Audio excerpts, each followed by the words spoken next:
드디어 며칠 후에 2022년 규정으로 계획된 포뮬러 1 차량들이 공개됩니다.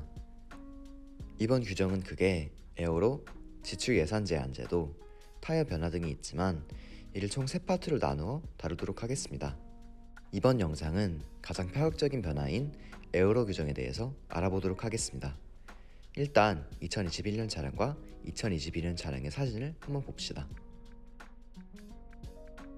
일단 두 차량들을 비교한다면 가장 먼저 드는 생각은 아마도 단순함일 것입니다. 2021년 차량을 보면 프론트윙부터 바지보드, 리어윙까지 모두 되게 복잡하고 어떻게 보면 약간 난잡해 보일 수도 있지만 2022년 차량은 이 모든 부분들이 단순화되었습니다.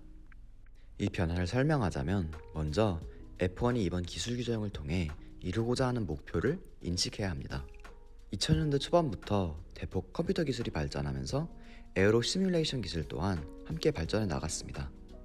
이러한 기술적인 발전들 덕분에 포뮬러 1 팀들은 차량의 다운포스 및 드래그를 책임지는 에어로면을 더욱더 섬세하게 조절할 수 있게 되었습니다.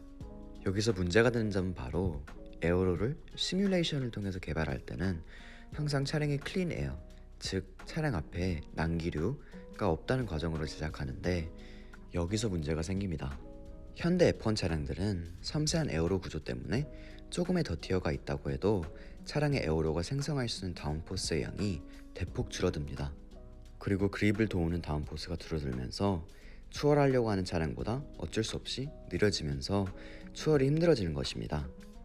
이번 2022년 에어로 규정 변화에 대해서 제대로 이해하시고 싶으시다면 제가 에어로와 다운포스에 대해서 다룬 영상이 있는데 이를 한번 보시고 오는 것을 추천해드립니다.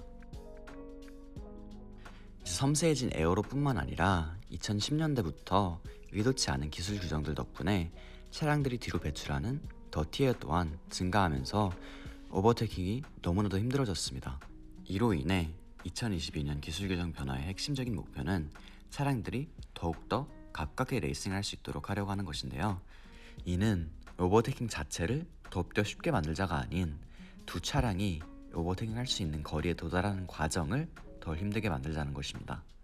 이 말은 즉슨 이 거리를 좁히는데 가장 큰 골칫거리인 더티에어, 더 자세히 말하자면 더티에어 때문에 너무나도 큰 영향을 받는 섬세해진 에어로를 바꾸겠다는 말입니다.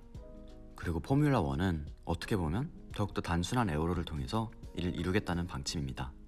그럼 일단 가장 파격적인 변화인 바지보드 대신 사용될 그라운드 이펙트에 대해서 알아봅시다.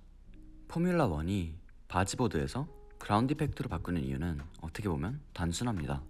차량에서 가장 복잡하며 이로 인해 더티에어 영향을 많이 받을 뿐만 아니라 더티에어를 배출하는 데도 큰 기여를 하기 때문에 바지보드를 금지시킨 것입니다.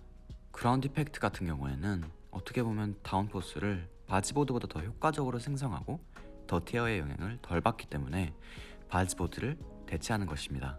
사실 그라운드 이펙트라는 기술 자체는 포뮬러 1에서 처음으로 도입되는 것이 아닙니다. 이는 1978년 노티스 F1 팀이 처음으로 사용했지만 10년도 되지 않아 위험성 때문에 금지가 되었죠. 그 이유는 바로 그라운드 이펙트의 원리에서 찾아볼 수 있습니다. 그라운드 이펙트는 흔히 차량의 밑바닥에 저기압 공간을 형성시켜 다운포스를 생성하는 기술이라 할 수 있습니다. 여기서 저기압 공간을 형성시키기 위해 벤츄리 터널이라는 모양을 사용하는데요. 벤츄리 터널은 벤츄리 효과를 사용하는데 이는 유체가 단면적이 작은 공간을 통과할 때 압력이 감소한다는 원리를 이용하는 모양입니다. 압력이 감소하는 이유는 유체가 단면적이 작은 공간을 통과하면서 속도가 증가하는데 베르누이 원칙에 따르면 유체가 속도가 증가했을 경우 압력이 떨어지므로 이 작은 공간 내에서는 압력이 낮아지는 것입니다. 약간 과학적이긴 하지만 여기서 기억하셔야 할 것은 그라운드 이펙트는 차량의 바닥에 공기의 속도 증가로 다운포스를 생성한다는 것입니다. 이를 2022년 포뮬러 1 차량에 어떻게 도입을 했냐면 차량의 바닥을 U자 모양으로 만들어 차량의 중앙으로 갈수록 차량의 바닥과 트랙의 거리가 좁혀지므로 벤츄리 터널의 모양을 형성하는 것입니다.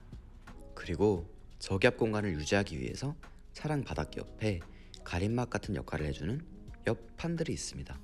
1980년대 그라운드 임팩트 차량들의 가장 큰 위험성이 바로 이 압력을 유지해주는 옆판들이 부러지거나 차량이 공중에 떠 차량의 대부분의 다운포스를 형성시키는 저기압 공간이 사라져 차량이 그립을 완전히 잃는 경우가 많았는데요. 2022년 차량들은 과연 어떠한 반응을 보일지 궁금합니다.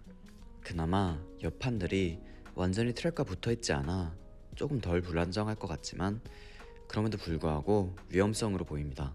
그라운드 이펙트의 장점을 다시 한번 보자면 벤츄리 터널의 의외로 단순한 구조 덕분에 난기류로 인해 큰 영향을 받지 않습니다.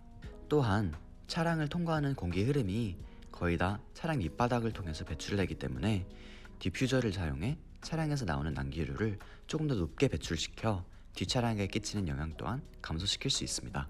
이렇게 보면 그라운드 이펙트는 2022년 포뮬러 1 규정의 목표를 다 충족시켜줍니다. 더티에어의 영향을 덜 받으면서 배출하는 더티에어 또한 줄일 수 있고, 그리고 더티에어를 조절하는데도 더 편하게 만드는 것이죠. 이제 그라운드 이펙트의 유일한 단점은 바로 안전성인 거죠. 팀들이 과연 얼마나 많은 양의 다운포스를 다시 되찾을 수 있는지, 그리고 과연 이러한 엄청난 양의 다운포스를 과연 안정적으로 유지시킬 수 있을지가 앞으로 이번 시즌에 유의할 점으로 보입니다. 그라운드 이펙트가 2022년 규정 변화의 핵심인 것은 부정할 수 없는 팩트입니다. 더 이상 바지보드를 통해 차량의 바닥에서 새어나는 공기를 메꿀 필요가 없어지면서 프론트윙의 역할 또한 단순해졌습니다. 프론트윙은 이제 최대 4개의 윙으로 형성되어 있으며 4개의 윙들 모두 차량의 노즈와 완전히 부착되어 있는 덕분에 프론트윙에서 또 생기는 난류가 줄어듭니다. 프론트윙의 역할인 공기의 흐름을 지도하는 역할은 똑같지만 이제는 단순히 벤츄리 터널의 입구로만 보내면 되는 만큼 더욱더 단순해졌습니다. 또한 난기류가 생기기 쉬운 타이어에서도 타이어 커버와 프론트 타이어에 위치되어 있는 타이어 디플렉터가 기존에 생기던 난류를 벤츄리 터널로 보내는 역할을 하게 됩니다. 마지막으로 리어윙은 더티에어를 생성하던 날카로운 모양을 금지하고 더 부드러운 나를 갖추게 되었습니다.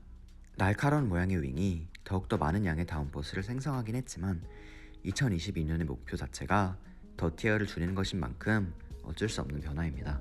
그러나 다행히 벤츄리 터널 덕분에 생성되는 양의 다운포스가 증가하면서 2021년 차량이 생성하던 양의 다운포스와 거의 비슷할 것으로 예상됩니다.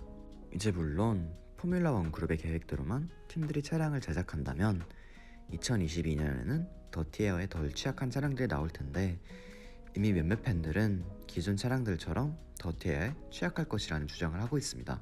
여기서 이 수많은 주장들 중에서 특히나 가능성이 높은 의문은 일단 프론트윙이 벤츄리 터널에게서 최대한 효율적인 공기를 전달해야지 최대한의 다운포스를 생성시킬 수 있는데 이제 팀들이 과연 이 최대한의 효율성을 위해서 프론트윙을 또다시 엄청나게 섬세하게 제작해 2021년과 비슷하게 더티에어의 영향을 크게 받지 않겠냐는 주장이 많습니다. 아스톤 마틴의 리저브 드라이버인 니코 헐큰버그도 이와 비슷한 주장을 했는데요. 그는 소셜 미디어 포스트에서 시뮬레이터에서 코너링 속도가 엄청나게 빨라서 더티에어의 영향은 아직 클 것으로 보입니다. 그리고 코너에서 이렇게 빠른 속도로 앞 차량을 안정적으로 따라가는 것도 나는 상상하기 힘들다 라고 말했는데요. 과연 진짜로 2022년 차량들이 포뮬러 1 그룹이 약속한 더욱더 흥미로운 레이싱을 전달할지, 아니면 최근 2020, 2021년과 다를 바 없는 시즌이 될지 크게 기대가 됩니다. 그리고 만약에 이번 영상이 마음에 드셨다면 좋아요와 구독을 눌러주시길 바랍니다.